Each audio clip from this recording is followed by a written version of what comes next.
Hi, welcome back to Live and Breathe Horses at Centre Equestre La Luce. So today we're here in the yard because of the wind, because the volume on the camera just does not go in the wind. Too much annoying interference, so here we're a bit sheltered. It always blows from the north off the mountain at this time of year. So today I'm here with Morisco and we're going to go on with his story and we're going to talk about the jaw and how that's important. And we've talked about this in several other videos. It comes up a lot and it's a favourite topic of mine. So when I first came to Spain and I was working with Miguel Barrienuevo at Artecos, that was my first introduction into classical equitation. And he practiced direct flexions of the jaw, and this was just a whole new world to me. So some horses are naturally talkative, as in they naturally move their jaw quite a lot, Morisco being one of them. And some horses are much more mute and still and blocked in their jaw. So for many horses, direct flexions are not at all necessary. But for ones who are very stuck in their jaw, it can be very useful, because when the jaw's stuck, everything gets tight, including their mind. You know this thing of munching and licking and chewing that the horses do in nature for a huge part of their day.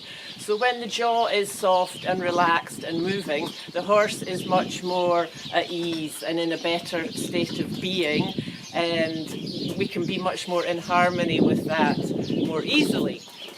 So the direct flexions, we used to do that there with the bit. So really, you can do that simply with your snaffle. We used to do all kinds of things with double bridles as well, but just simply with the snaffle, just simply by taking your thumbs on the sides and just pressing gently together. So the snaffle does that into the top of the horse's mouth and they release the jaw. So the important thing, of course, is to have as much tact as possible. Notice as soon as you get a tiny reaction and stop there. Like I say, for him it's not really necessary. So the reason I have him here in this video is because somebody asked in one of the other videos, why is he chomping so much on the bit? Is he nervous? You can see he's doing it now. And basically he is just a talkative horse. So if you see horses that are chomping, moving the mouth, this can be a good thing. I remember we used to be told, if they've got foam coming, moisture coming out of the mouth, that's good. So it can be, but as always, it all depends. Because, excess foaming and saliva can be because the horse actually can't swallow if everything's too tight.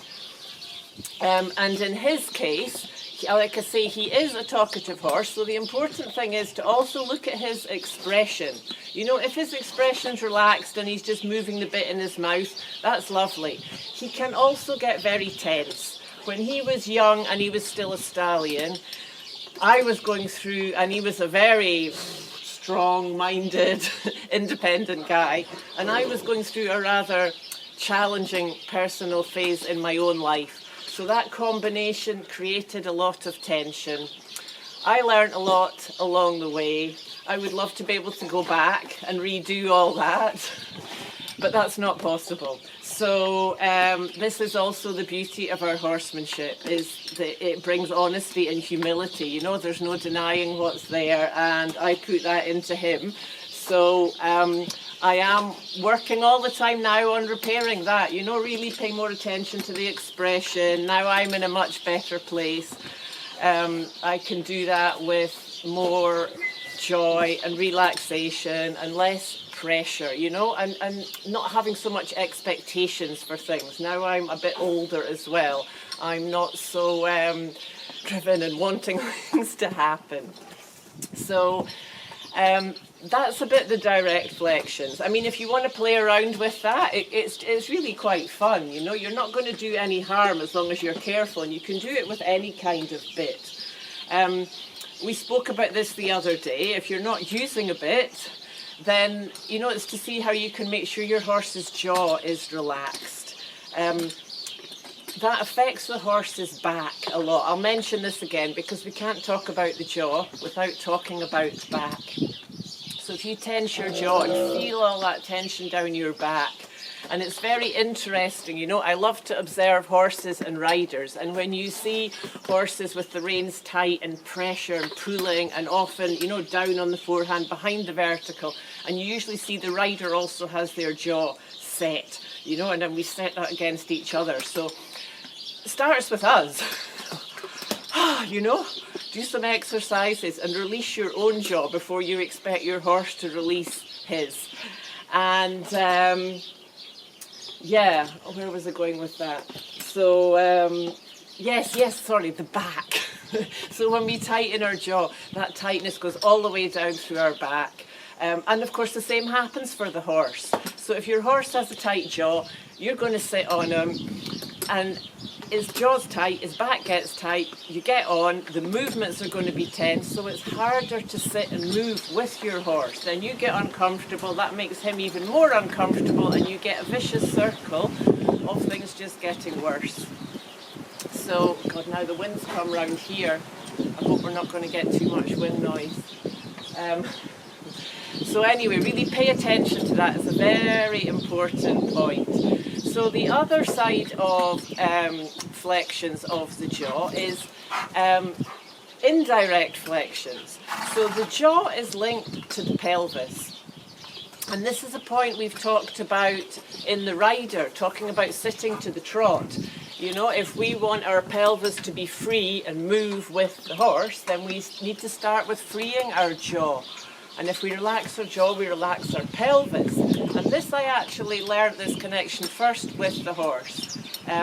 Going back to my classical training with Miguel, he works there a lot of mobilisation of the hindquarters. So when you correctly mobilise the horse's hindquarters, the side effect of that is that he will relax and release his jaw.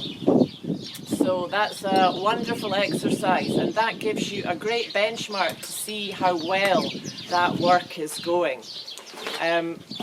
We'll try a bit of that in action as well and see if we can get it on film.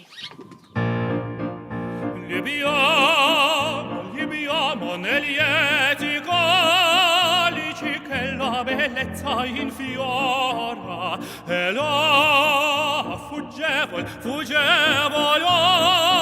ora s'inebria voluta libiamne dolci fremiti che suscita l'amore poiché quell'occhi al cuore onnipotente va libiamo amore amor fra i calici più caldi baci avrà. I hope that has been useful for you today.